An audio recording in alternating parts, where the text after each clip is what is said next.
So Gary, we're here at MIPCOM. There's lots of talk about the way the digital and also traditional TV is starting to evolve and blend.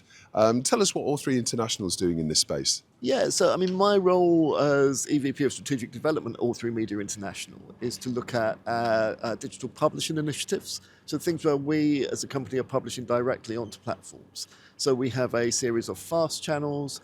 We've got SVOD services. We've been working with our sister company, Little Dot Studios, to launch some YouTube channels. And then it's how we sort of join the dots, get that into the social space, and really bring an audience to those opportunities. So you've got an extensive catalogue, right? So give us a sense of how much catalogue that you have and what sort of the opportunity is in digital for All3. Yeah, sure. So I mean, we've got 35,000 hours of content, and I think what's different for a UK distributor is that it's not like the sort of studio catalogues where you have series that have so many episodes. Because for a single IP channel, traditionally you'd need sort of 150 episodes plus to make that work. So we will take a brand like A Midsummer Murders, which is in its 25th season. We've just announced the 26th season today. And that has a really successful fast channel in the States, all across North America. But we'll also create new digital brands to house some of the series that are fantastic, but just don't have that volume of episodes. So for Midsummer Murders, for example, you say you've got a fast channel. I mean, do you publish direct to YouTube as well for that particular brand? Yep, so we have a YouTube channel, and where we have to really work closely with our colleagues in TV sales is making sure that we're not destroying value that they're seeing still. It's a fantastic brand. People relicense those series over and over again. So we have to be very mindful of that in terms of what our digital footprint can be.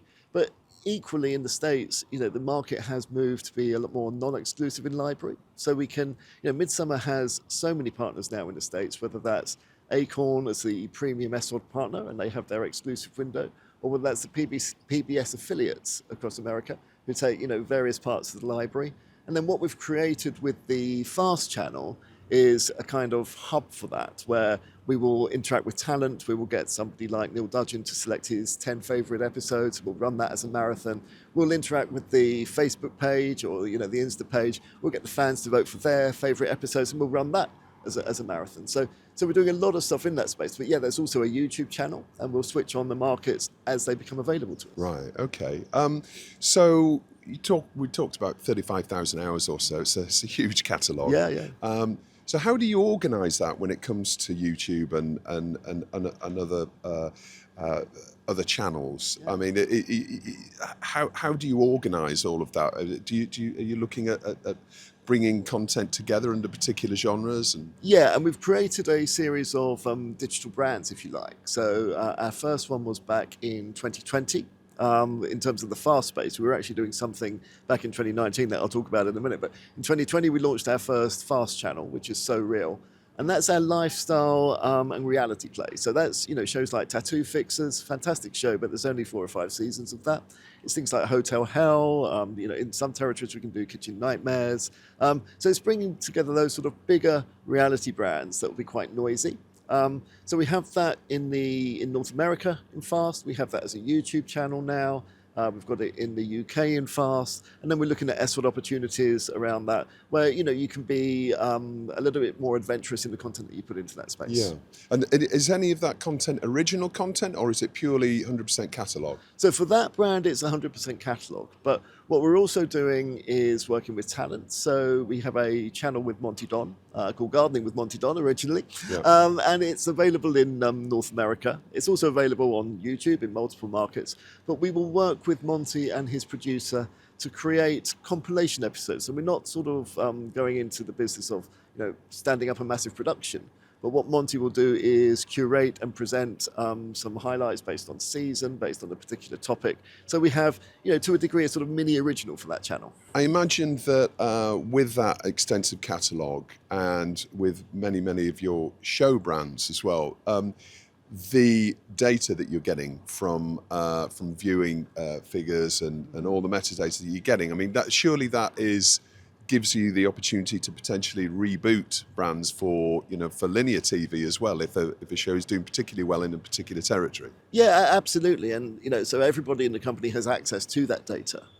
We have a system that we built in-house. So when we're talking, particularly with our North America team, it's really interesting for them to see how titles are performing, both in that sort of revenue share AVOD space on the platforms, but also in the FAST space, also in the YouTube space. And so we can actually see how those sort of brands line up.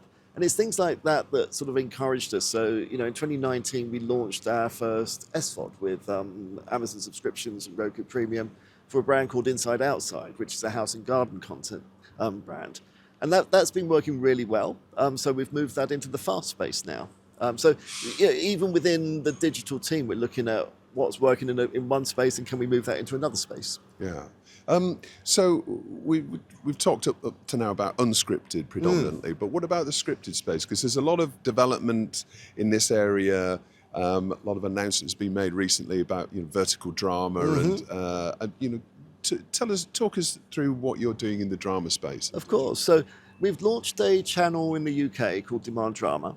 And I guess the background of this is we know that Midsummer Murders works extremely well. And it works for a couple of reasons. One is that it's a very familiar brand with audiences in America. It's been around on cable before, it's been on Netflix before. So, most people watching the digital space in America know what Midsummer Murders is. But the other really key thing is that you can watch those episodes in any order. There's no real story arc. So for the fast space, you can tune in at any point and you're not trying to play catch up. So we were really mindful of this because we have some fantastic thrillers in the library, but you've really got to watch those episodes in sequence. Right? So we launched a brand called Demand Drama, which is our fast play for that in the UK. And again, it's got a YouTube channel, it's got a Facebook page, it's got an Insta page. So we're joining up all of that for audiences. And we do themed evenings on that. So we'll do sort of Crime Sundays or Thriller Thursdays. So we're giving people the opportunity to watch more limited episodes of series, but in a block. So rather than having to have the problem is with fast is you tune in on Monday night, you come back on Thursday night, and if the story's just been running, then you're trying to play catch up. So we're really theming that schedule to make that work. So, in general then, Gary, the worlds of digital and traditional, more linear TV are clashing and mixing and melding, as I mentioned earlier on.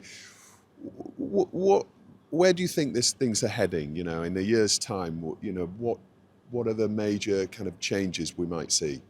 Yeah, it's a good question. I think what would be nice to see is more consistency of the fast offering across devices. At the moment, I think that really holds us back from an advertising perspective. So, I was talking to somebody about this a couple of days ago, and it's a real patchwork at the moment. You take a channel and it might be available on Samsung but not on LG, or it might be available through a Rakuten app. Or there's so many ways you can consume it, but if you're trying to buy a campaign in the UK or the US, you can't really buy a national campaign because it's such a checkerboard at the moment. You have to buy it via a TV brand, essentially. Exactly, via TV brand. Sometimes the platforms want to sell that themselves. Sometimes you can sell it yourself. So it's not even coming from one source. So I think there's something around tidying that space up and how you make that easier for advertisers to work with. And finally, we saw a couple of announcements in the last week or so around vertical drama. I touched on that earlier on. And that is clearly a really interesting space with Fox Entertainment investing in Holy Water. We've also seen Spirit Studios and Night Train Digital coming together to create a new vertical drama series. How are you viewing this space? I think there's a raft of opportunities, especially when you've got a catalogue of 35,000 hours. And so the conversations we're having with a few parties are, can you take that long-form content and with some AI and some human editing intervention as well, can you make those traditional long-form episodes into micro-series? So That's interesting. Yeah, so can you take an episode of a show and it will become a 50-episode series? And that works really well on, story of the week kind of shows. So that might be in drama, but it might also be in unscripted. It might be in real crime, for example. So that's an interesting way of looking at it. We're also looking at it from the point of view of is there a format potential? You know, we're doing a lot with scripted formats. One of our formats won a Frapper Award the other night. So can you take that scripted format model and bring it into the microdrama space and actually bring in writers and producers that are experienced in that space to play with our brands and make them a success in that space? And finally, what does MIPCOM, the rest of MIPCOM, look like for you then? So the rest of MIPCOM, I mean, today for me is very much a sort of exploratory day. I think what we're seeing with Fast is it's had a long sort of ramp up in terms of fast growth year after year after year. I think it's a much more mature business. So we're not seeing many new partners come in, but we are catching up with all of our partners and talking about new opportunities in that space. So, you know, at the moment we're talking about pop-up channels. So if you take a brand like Demand Drama, could we pop out one of our longer series? It no longer has to be 150 hours. It might be 30, 50 hours.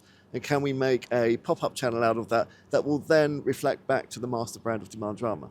So we're having those sort of conversations about how we evolve that space.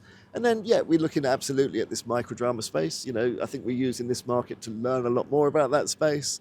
Of course, we're looking at the sort of AI space and what the possibilities are for that. So for me, this market's a lot more sort of exploratory while the team are meeting with the platforms and getting on with the day-to-day. All right. Well, I wish you all the best, Gary. Thank you very much for Enjoy joining the rest us. of the market.